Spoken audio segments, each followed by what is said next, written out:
summer when I built the lecture, and it's not actually what's on the study guide. So I've adjusted this. I've adjusted the lecture a little bit, and I've adjusted the study guide. It's still. I'm going to work really hard to make it not overwhelming for you, and just communicate with me, and we'll.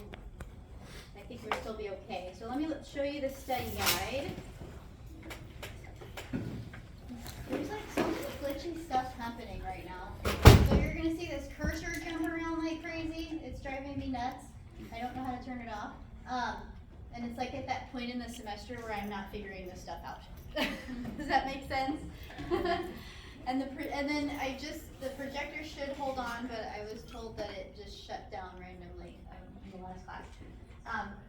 Okay. So, anyways, we've covered 14. We've covered now 15 and 16. I'm going to stop where we were. So we're not going to get into the plant cells. So stopping with the connections between the cells, the junctions, and that's it. 17 we're skipping, and then in 18 I put 18 is still here. I really pulled chapter 9 out, cell death and renewal. There's just a few things. We've got like 4 slides that I'm going to touch on for cell death and renewal. Because I really hope to get to this conversation. The cancer stuff. The cancer stuff is just not talked about really in any other class. So we can jump on that. I know I spent some time on apoptosis and cell bio, so I know some of you are taking that class. Spent a fair amount of time on that. And we've introduced cell cycle and that. We've introduced some of the things in biology 1. So I apologize for skipping over that because it'd be a nice revisit, but we got to fit what we can in with it not being too overwhelming. Does that make sense? Any questions about chapter 17 before I try to jump into 18? So chapter 16, 16. The extracellular matrix and the connections between the cells. So I feel like that is a bit of a review. Very little was added onto it from our first time of visiting it. All right, I'm hoping still on Monday to just have some time, there it goes. I don't know why it's moving. I'm gonna go ahead and close this. It's a pain in the butt. So I'm hoping on Friday to have a little bit of time to answer just some general questions also. Okay, even with that the cancer stuff. You can expect more kind of early level questions for these last chapters. So like remembering rather than like synthesizing or analyzing questions. So more memory recall. Okay. I think I just updated the lecture. So if you downloaded it right before class, there are just a couple of changes in there if you want to make some changes or download the new one. So this is chapter 18. Sorry, I don't have it on the first slide, but it's the cell cycle. So we're going to talk about the cell division and the molecules that kind of communicate cell division and make it possible. We learned about this. I know if you take biology 1 here, we spend a bit of time on it, and you'll see some repeated slides in here from that. But the really important thing to know about the cell cycle is it's synthesizing a new cell is how we define life. And that holds true in microbiology and virology. It's if you can synthesize another one, that's living. So the cells are reproduced single cellular, or the cells of a multicellular organism, they'll be reproduced by cell division. So what we're talking about is they divide out and there are 2 copies of the same thing, right? So what is the point in cell reproduction? For single-celled organisms, bacteria, that's how they grow the population. So when you get cell division, the daughter cells are identical to the parents. For multicellular organisms, that's how we generate all of the cells of the multicellular organisms. We're going to talk a little tiny bit about differentiation and how like our stem cells will divide and then they can become something more tissue specific. Because our pancreas looks a lot different from the cells in our lung, right? So they have to differentiate. The other thing is just replacing cells in the multicellular organisms. So there's the type of cell division that is identical again for multicellular organisms. If you get a cut, you have cell division and the damage, you get cell division to replace the damaged cells. So that's what we're talking about with reproduction. So it's the reproduction of the cell, the whole cell division. You know, we've talked about mitosis and meiosis before, but now we're going to kind of step back to, you know, what drives, what communicates the moments, the events in time. Okay, so the cell cycle is that repeated growth. It's a cycle of growth and division. We've got this cool little clock kind of thing here, and I know we've talked about these stages, but we've got G1, S, G2, and then here is mitosis, the actual part where you see the cell division. So we'll just talk a little bit about each of those phases in a moment. Okay, so what is common for the cell cycle, whether it's a prokaryote or a eukaryote? We have to synthesize or duplicate the genome and the cell components. So for eukaryotes, we have to have, you know, we can't have one mitochondria in one daughter cell and none in the other. So we have to do, some of those things get duplicated. You know, one of the first things that gets duplicated is the centrosomes, right? The centriole pair, and to build the mitotic spindle and all of that stuff. So it's the genome and the cell stuff, the components in the cell. Same thing for prokaryotes. Prokaryotes have to have ribosomes on both sides. They have to have things on both sides. This is a really regulated multi-step process. It's regulated by external signals that, like the signals that bind the surface receptors and communicate the need for cell division, or the ability that it's an okay time for cell division. There's also internal signals also that will communicate that as well. Okay, so there is a lot that's going on. There has to be perfectly timed the synthesis of everything, the movement of everything into the right space, and then cytokinesis is the pinching off of everything, right? Cells will not, something that will stop cell division is if there isn't any food or nutrients available. Because, well, I mean, if you're thinking about making the components, you can think about how if we don't have amino acids, we can't make the extra proteins and stuff like that, right? There are some amino acids we don't produce, we get them from, the cells get them from the nutrients they absorb, they take up. Okay, so they should not divide. There's some slides in here. So they should not divide if there is no food. They also should not divide if something went wrong with the synthesis of the genome, so the duplication of the genome, or something went wrong with, you know, moving things into the correct space. So there are checkpoints to decide that. Okay, so specifically looking at the prokaryote cell division, one couple of things to note that are different. One is that it's much more fast.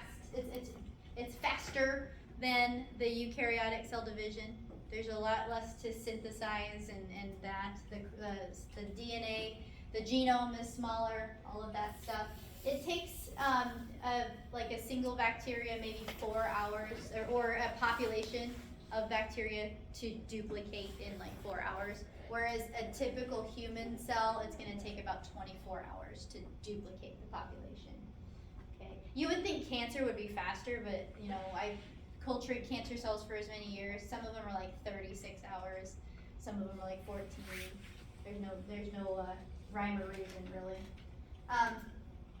So let's see.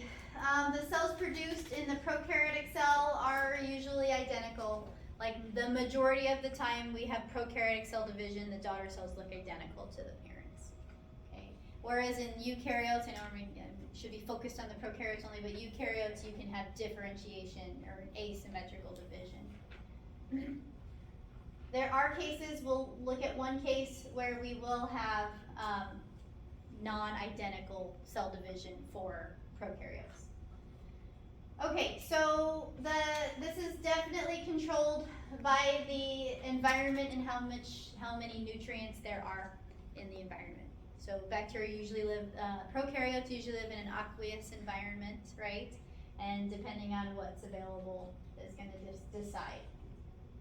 There's really no, the substages aren't that identifiable like they are for mitosis, because it kind of happens quickly, and this organism is typically really small, so we don't really catch it on the microscope that often. But these are these are the general stages. You have duplication of the genome, so that's what that is, opening of the origin of replication. So we end up with two. These have to be pulled to their poles, and then bacteria, we didn't talk about this, but they have cell wall and outside of their cell membrane. So the cell wall has to be deposited in that middle space, the new cell wall. It's a more rigid structure. It helps to pinch off the membrane, and then you have your two daughter cells. Okay, so this is a case of differentiation or cell division where you don't get an identical daughter cell. So for bacteria, this typically happens when there is we then need to form what's called a heat-resistant endospore. And in this scenario, so the whole reason to produce a heat-resistant endospore is because the environment has become not very comfortable. Okay, so it's a way to help the bacteria, the species, survive the poor conditions. So this is just vegetative growth, normal cell division right here. And then over here, this big circle is the type of cell division where you get an endospore. So just a couple of things to note. Same thing, we have duplication of the genome, but we have this strange cell division where one cell is bigger and the other cell is smaller. So you have a mother cell and a spore. Mother cell and a spore. The mother cell actually engulfs the spore, and the genome, the duplicated genome in the mother cell actually gets degraded. It's disintegrated and degraded. The spore becomes this really cool, like quadruple membrane. It's not quadruple. It's a double membrane structure. It has two membranes, and it has cell wall in it as well. So by being smaller and having less water inside, just a couple of things to know. I teach this in micro. By being smaller and by being layered so robustly that way, it's resistant to heat because one, it has less fluid inside, higher ion concentration. So just like you throw salt on the ice to make it melt, it resists the heat because of the extra ion concentration inside. And then the double cell wall layer really pushes back against osmotic pressure. So it holds its structure very well. It takes 125 degrees Celsius to destroy this thing. So just a couple things to remember about this asymmetrical division is that, or about the sporulation, is there is an asymmetrical division. The mother cell engulfs the spore, and you have this multi-layered spore that's resistant to heat. So that's it for prokaryotic cell division. Any questions about that? So we saw duplication of DNA, separation of the two cells. All right, so for eukaryotic cell cycle, it is a lot longer. Even for the single cellular eukaryotes, it is longer. We used to do, in the lab, yeast 2 hybrid assays, and the biggest problem that we contended with was if bacteria got in, because it would outgrow the yeast and then we'd lose our genetically modified stuff, and it was a nightmare. But they are faster than human cells, but they are over 90 minutes to grow. Human cells, again, are like 24 hours. So generating all of the cells of the multicellular organism it's a big thing in development. It's a whole other area that we can talk about. Cells have to, all of the cells have to divide and go through all of those cell cycle signaling things, and then cells also have to differentiate and migrate into the part of the body that they belong to. And there's a lot that goes into that, a lot of signaling and external internal signals that drive it. Okay, so multicellular organisms do also differentiate into multiple cell types. So these are the unique things for the eukaryotic cell division. All right, so the phases of the cell cycle, we're gonna kind of jump through each one individually, but there's the G1 phase, which is typically about 11 hours. I want to point out really quick though, what we're looking at as far as interphase and mitosis goes. So when we're talking about G1, S, and G2, that's all interphase. And then M is mitosis. Mitosis phase. So G1 is where the cell exists most of the time while it's in interphase. That's 11 hours.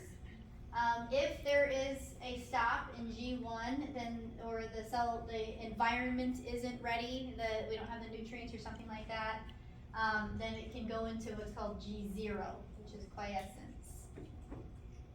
Okay, so S phase is typically 8 hours, and this is where the really key thing we've always taught about this, and we always remember at S phase, synthesis. What is being synthesized? DNA. So this is where DNA is duplicated. All right, and then M phase is really just an hour. So that's pretty fast, right? So the whole condensing the chromosomes and moving them over is pretty quick. All right, so the eukaryotic cells go G1, S, G2, and M. What happens in S phase? The DNA is duplicated, replication of each chromosome. And there are a couple of other things. We have segregation of the chromosomes. The cell itself grows inside. So we've got membrane and all that stuff that is sent to the surface, and we make the cell bigger. All right. Splitting of the cell is not cytokinesis. So in the S phase, things start to move over. All right, M phase is really, or mitosis is really easy to identify under the microscope. Just a couple of reminders. I know we cover this pretty extensively in earlier classes, but just a review. Oh gosh, I'm missing a lot of pictures in here. But prophase is where we have everything is condensed. Okay. Metaphase is not really shown. These pictures are not the best. Metaphase is where everything should be lined up on the plate. And then anaphase is where we start to separate the chromosomes from each other. We already talked about the kinetochores and all of that stuff and how they move that stuff together.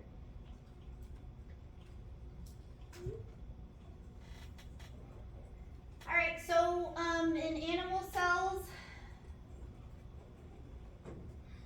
growth factors are going to be a signal that helps to drive this process.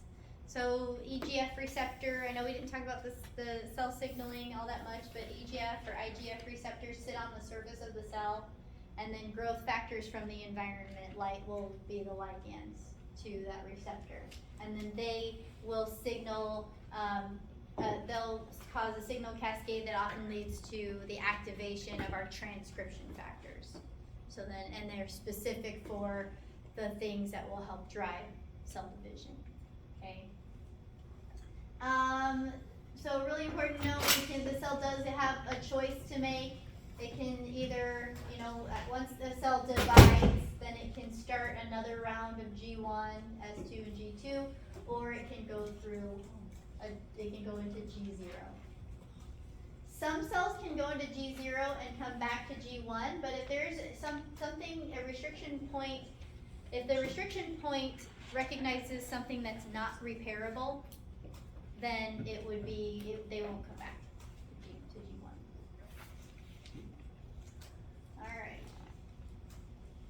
So what are the checkpoints? We've got a couple in here. that are shown. So first off, in G1, if there is any DNA damage.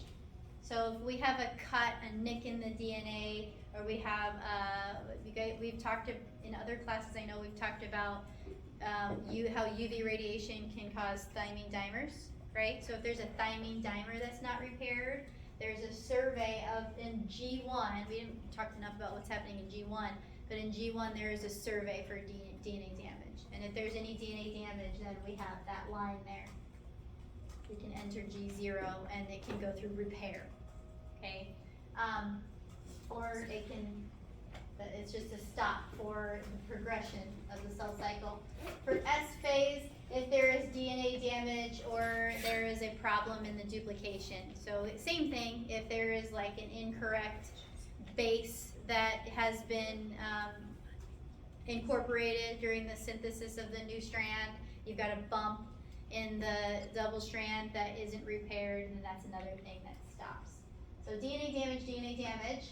Okay, and then in G2,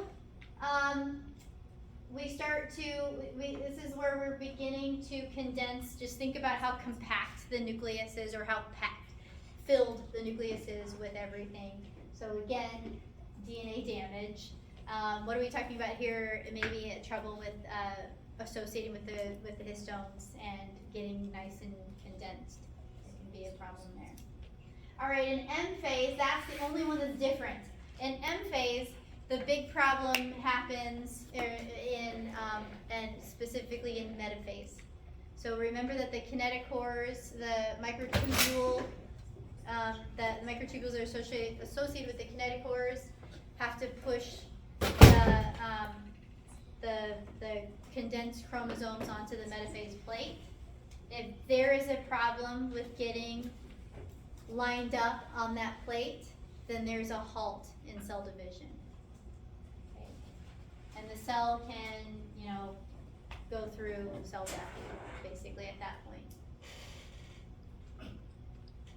So it stops if the segregation of the chromosomes is not possible.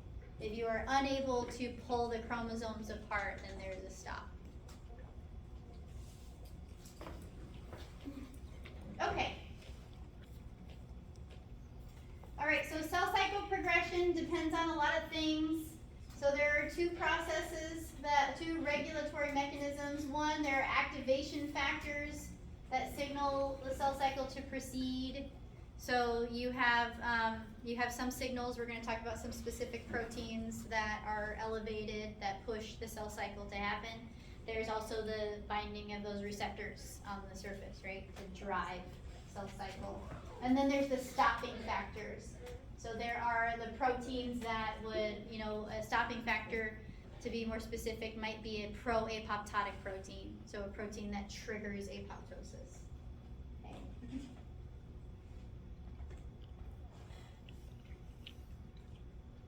So I kind of Frankensteined a couple of lectures to make sure that I had these points in.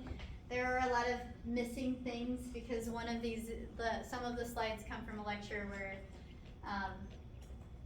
that's kind of how the lecturer designed it. I should give credit to somebody else, but they, have notes in there. If you're wondering, if you're feeling like you're missing something I've said, though, there are notes in these PowerPoints to look at for your review. All right. So there are many mechanisms that are going to coordinate with each other to drive and check on the cell cycle. We skipped over cell signaling, but there are so many cell signaling mechanisms where a lot of things converge on the same thing. All right. Differentiation of the cells.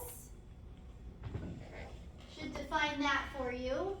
So in eukaryotes, when you can have cells that will divide and they will give you an identical cell. So you have, in our stem cells, specifically what's happening for a stem cell is we have, there are no tissue specific genes that are open and being transcribed.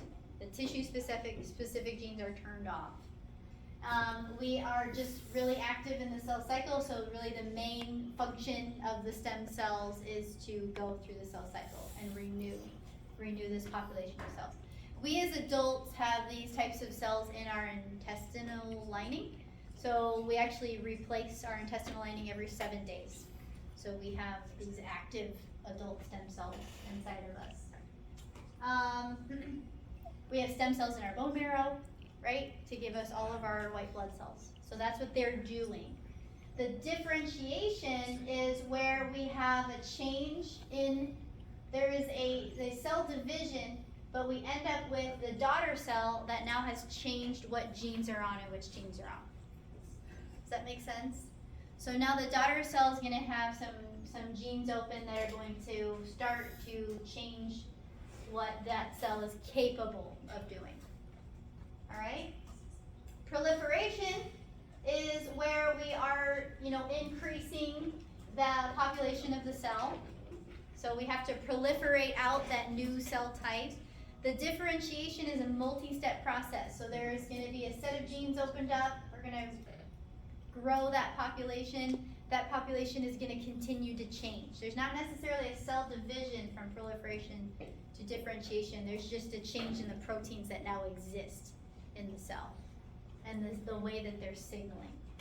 Okay, so differentiation is determined by cell signaling, by the way that the cells are interacting with the environment. So those gap junction connections, those adherence junctions connections, and the way that those are assembled are going to drive differentiation. It's just one of the things. All right. So one of the other study points in the study guide is to look at how, of course this is part of all of the chapters is how did we study the cell cycle, what are some of the systems, and then how did we identify some of these proteins and what they did. So a couple of the systems that were important were animal cells in culture, that's my favorite. There's also the Xenophis oocytes and the sea urchin. These were really great model systems for development. But these are the systems where we really identified some of the key cell cycle checkpoint proteins that are elevated and dropped and stuff like that. We have the yeast, so Baker's yeast and fission yeast, that helped us to really identify some other key events of cell division and cell cycle. So like the fission yeast and some of these actually duplicate through a sexual reproduction, so the mixing of genetic material, and they also at this the same species has the ability to go through asexual cell reproduction, which is just cell division and driving through the cell cycle. All right, so these are the systems that helped us to identify the proteins. So really isolate the proteins and see what their function is and how they tick and all that stuff, and where the regulators were discovered. So first off, you can use microscopy and staining to look at the changes of the cell during the cell cycle. Same picture we saw earlier, right? This looks better for metaphase. Well, this is probably the top half of it. So we have interphase, early prophase, late prophase. You can see the changes that happen in the blue DNA, right? It's very easy to see it. What you're seeing in red, I should point out, is we've got actin cytoskeleton that's in the background there, and then what are we seeing in the green? It's the microtubules. So the mitotic spindle, you can see really nicely right there. All right, so yeah, we can see those events under the microscope, but you can't see the signaling molecules or the messaging molecules inside. So we have to examine those things biochemically. So you can monitor the DNA content. So how much DNA content do you have? So you can identify, just sheer mass. So we can identify that in S phase there is more, right? When that's happening.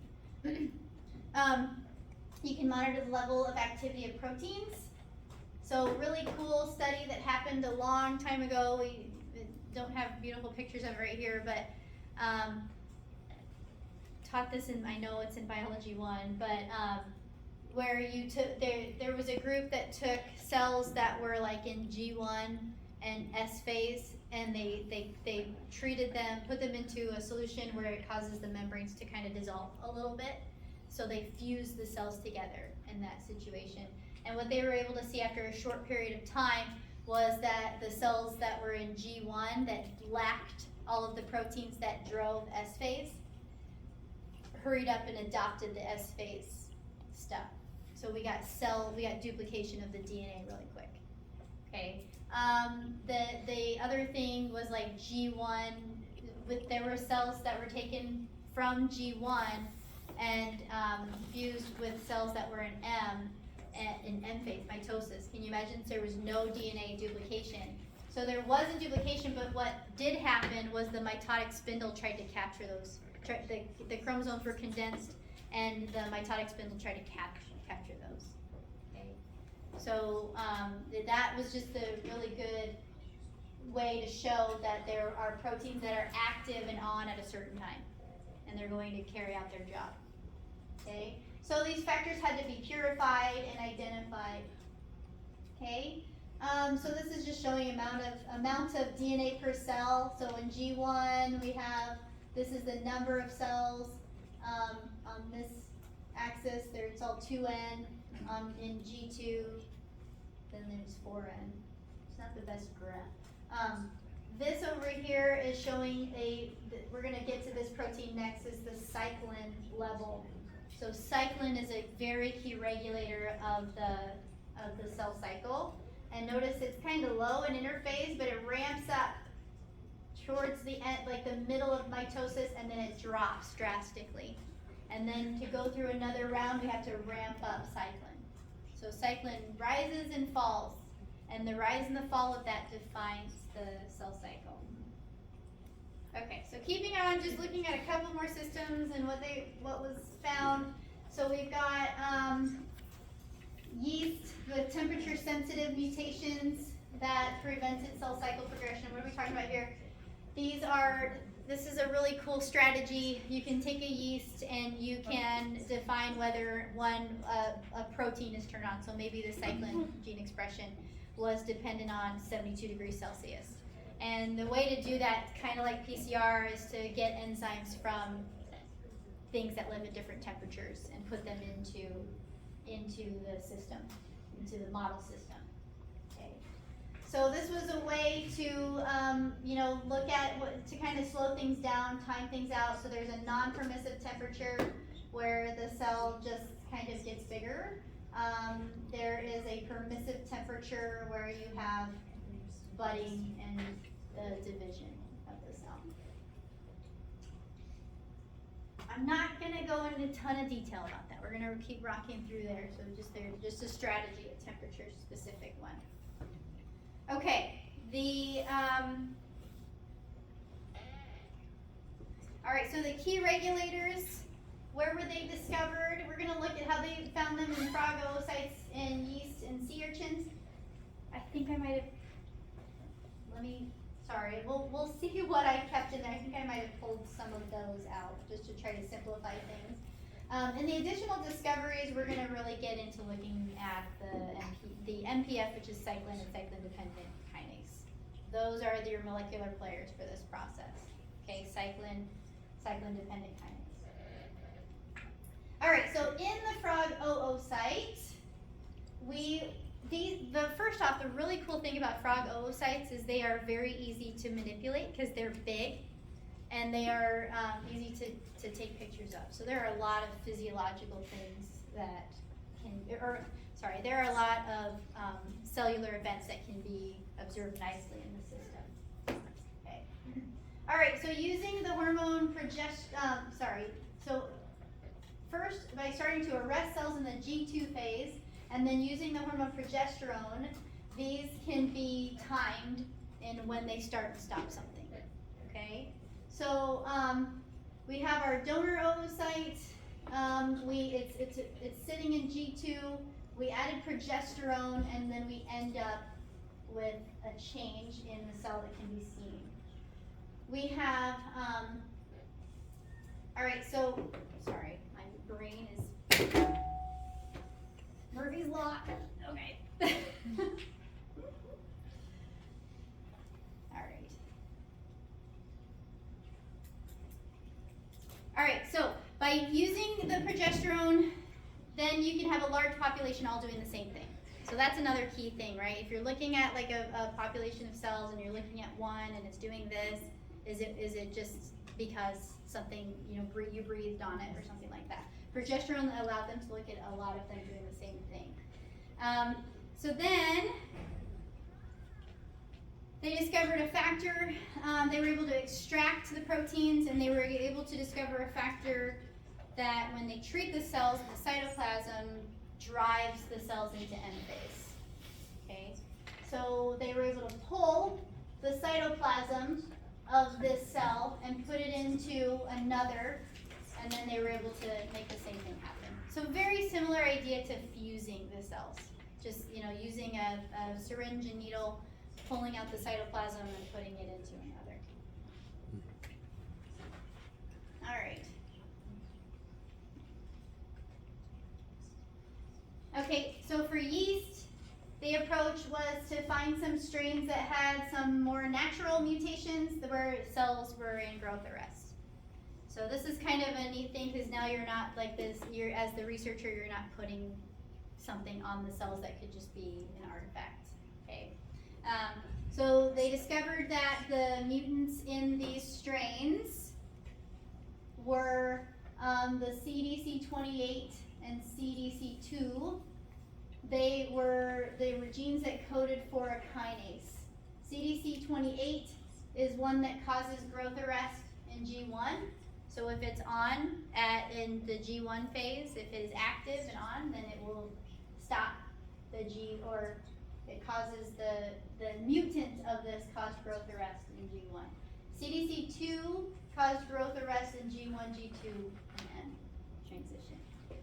So this allowed them to kind of dive deeper into these, the CDC kinases. All right. Let's skip over the sea urchin. We're kind of saying the same thing and not defining what these things are. So let me define what these things are. All right, so what was ultimately discovered is the MPF, or the maturation promoting factor. So the maturation promoting factor is two proteins that come together. It's the cyclin B and then the cyclin dependent kinase. So what is a kinase? It's something that phosphorylates stuff, right? And it is only on when it is dependent on the cyclin B and the cyclin B binding it. Okay, so it was discovered by finding those two genes, CDC28 and CDC2, and other CDC genes that caused problems when they were mutated. So these genes code for this, or sorry, code for this. So these genes code for the cyclin. Okay, the on and off switch. All right, so how do they work? So we have the cyclins and the cyclin-dependent kinase. Where's the start of this? Okay, so there is, when these two are together, then the cyclin-dependent kinase, there is phosphorylation of the let me start here. So cyclin B has to be synthesized. Remember that that up and down, rise and fall? This has to be synthesized at a specific time. Okay, and then once it's synthesized, the clock is ticking. It's only available in the cell for a short period of time because it degrades. Okay, so when these two are together, we have phosphorylation of the cyclin-dependent kinase. Why do we care about phosphorylation of the cyclin-dependent kinase? Because it turns it on. Okay, all right, or it puts it into a certain state. Eventually, there is dephosphorylation of certain residues, and we continue to have that one phosphorylation on it, and this combination right here is on for mitosis. Okay, I don't know if you need, we're not gonna specifically ask you what's phosphorylated, what's dephosphorylated, but remember that the cyclin and the cyclin-dependent kinase have to bind and interact and work together. And then we have the active MPF, which is cyclin B and cyclin-dependent kinase 1 that is phosphorylated, and then that drives mitosis. While mitosis is going on, like I said, the clock is ticking, cyclin B starts to degrade. Okay, so remember that quick drop in the graph. So cyclin B gets broken up, and then we have cyclin-dependent kinase 1. It has to be dephosphorylated again so that it can bind another cyclin B. So that's the drive, that's the circle, okay? Cyclin B elevates, we have the gene expression turned on, so we have the protein made. It binds the cyclin-dependent kinase and works with it, and we have our maturation, our MPF, and then it drops while we're going through all the phases of mitosis, and then it's off. So here's a nicer graph that shows that. So we've got MPF activity, we have the cyclin concentration, they peak together, and then they drop when cyclin is degraded and goes away. So this is the clock here set with the cell cycle. So we have cyclin accumulation. That's another protein that's being made in S phase. And then we have our combination, drive through mitosis, and then we lose the cyclin. Cyclin-dependent kinase, it's an enzyme, has a longer lifespan, so it sticks around, it's ready to go if another round of division is needed. Okay. All right, so MPS phosphorylates proteins that are important for mitosis. So it is a phosphorylator. So here are some of the things that happen. We have to have condensation of the chromosomes, right? So chromatin condensation, we have to break down the nuclear envelope, fragment the Golgi apparatus, or make two. We have to have the spindle formation. So this maturation promoting factor is involved in all of those things.